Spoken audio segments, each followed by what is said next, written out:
For centuries, we've been told that reversing hair damage means expensive products and harsh chemicals. But what if that's not the whole story? What if the real key to healthy hair, the kind that feels as good as it looks, has been hiding in plain sight for thousands of years? My journey to this discovery I'm about to share with you wasn't easy. Honestly, it was born out of pure frustration because, like a lot of you, I've spent years and a small fortune on products that promised the world. But then I decided to try making my own product at home, and I came up with this hair growth oil that completely changed the game for me. Every single ingredient that you see me add here is a staple that I always have available in my house, and I buy them in large quantities like this so that I don't run out. The first ingredient is henna powder, which you just saw, and then we have chebe powder. Chebe powder is one of my favorite things to use on my hair. Whether I'm using it as a mask or I'm leaving it in the hair, I just love chebe powder because it helps to reduce excess hair breakage. This is what the texture of the powder looks like. You can see all these little jars. This is how I buy them. If you're wondering how to get them, simply Google the specific herb or ingredient you're trying to find and then add your location or add near me. You're going to see a number of vendors and hopefully a number of options on where you can purchase. So I have here neem powder on my left and moringa powder on my right. They are both green in color but slightly different shades. Moringa powder is lighter than neem powder. It's very important to know that this is not just a random mix of herbs and oils. All of these herbs are carefully selected by me because of the amazing benefits of each of them. You can pause to read about each herb. The next herb here is called kalonji or black seeds. This is another one of my favorite things to add in my hair growth treatment. If you can't find any of these ingredients, feel free to opt for something else to substitute or just work with the ones that are available to you. You mustn't add all of them. I just like my oil very potent, and trust me, it works magic. This is just one of the many formulas that I make and use to grow my hair at home. The entirety of the products that I use can be found in my 30-day hair growth challenge. And let me quickly say, guys, I'm going to be embarking on using the challenge by myself for 1 month, which is 30 days, so that you guys can come along with me, so that you can see me use the challenge in real time,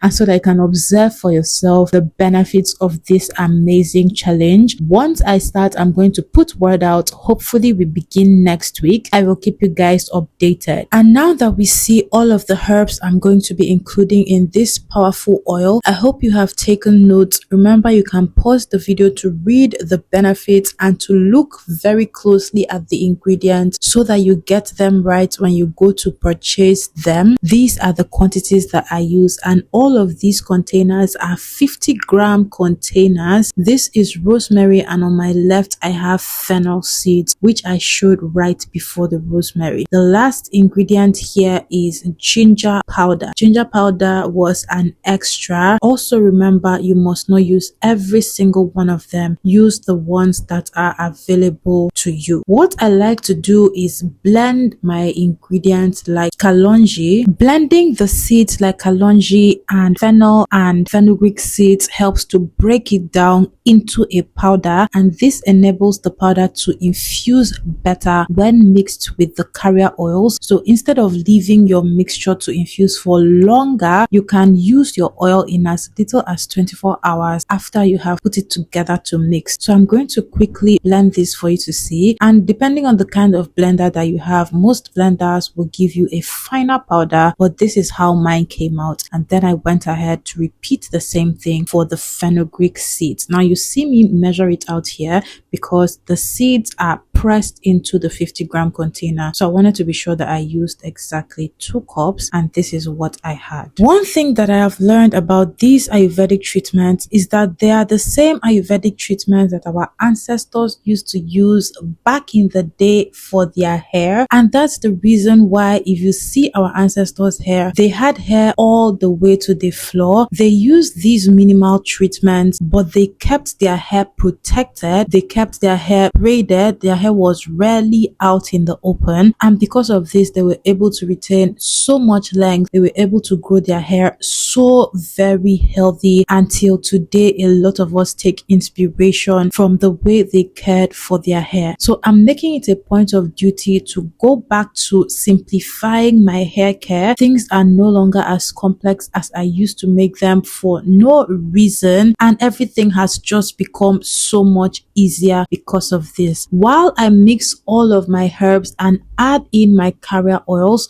we are going to talk about how these ingredients that are included in this oil are scalp healers. The scalp is the foundation of healthy hair, and these ingredients create the perfect environment for the hair to grow well. We have neem, which in Ayurvedic tradition is called the village pharmacy because it has powerful antibacterial and antifungal properties that purify the scalp. We have tea tree oil and lemongrass oil, which you're going to see me add in as part of the essential and carrier oils. Tea tree is a clarifying powerhouse that removes product buildup and excess oil, letting your scalp breathe, while lemongrass complements this by soothing inflammation, leaving your scalp feeling incredibly clean and refreshed. Then we have the growth accelerators. These are all of the ingredients you saw me add in: the powder, the herbs, the fennel, the kalonji, the rosemary. These herbs have the ability to increase blood flow circulation throughout the scalp. Majority of these ingredients also acts as strengtheners, meaning they build resilience and stop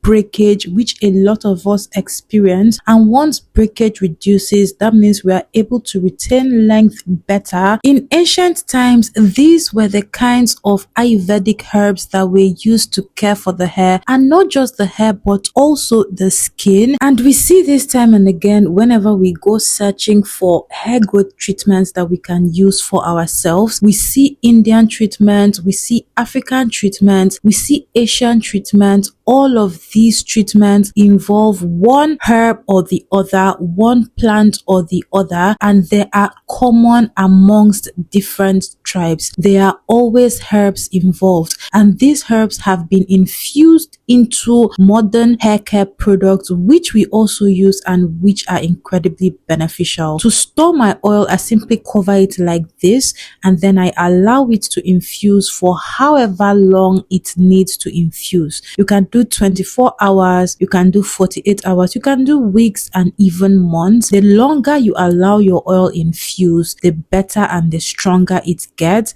And you can use this oil as a leave-in treatment after applying your leave-in conditioner, so you use it to seal, or you can use it as a pre-poo, as a hot oil treatment, as a deep conditioning treatment. These are the different ways that I use it. I hope you found this video helpful. Thank you so much for watching. I'll see you in my next video.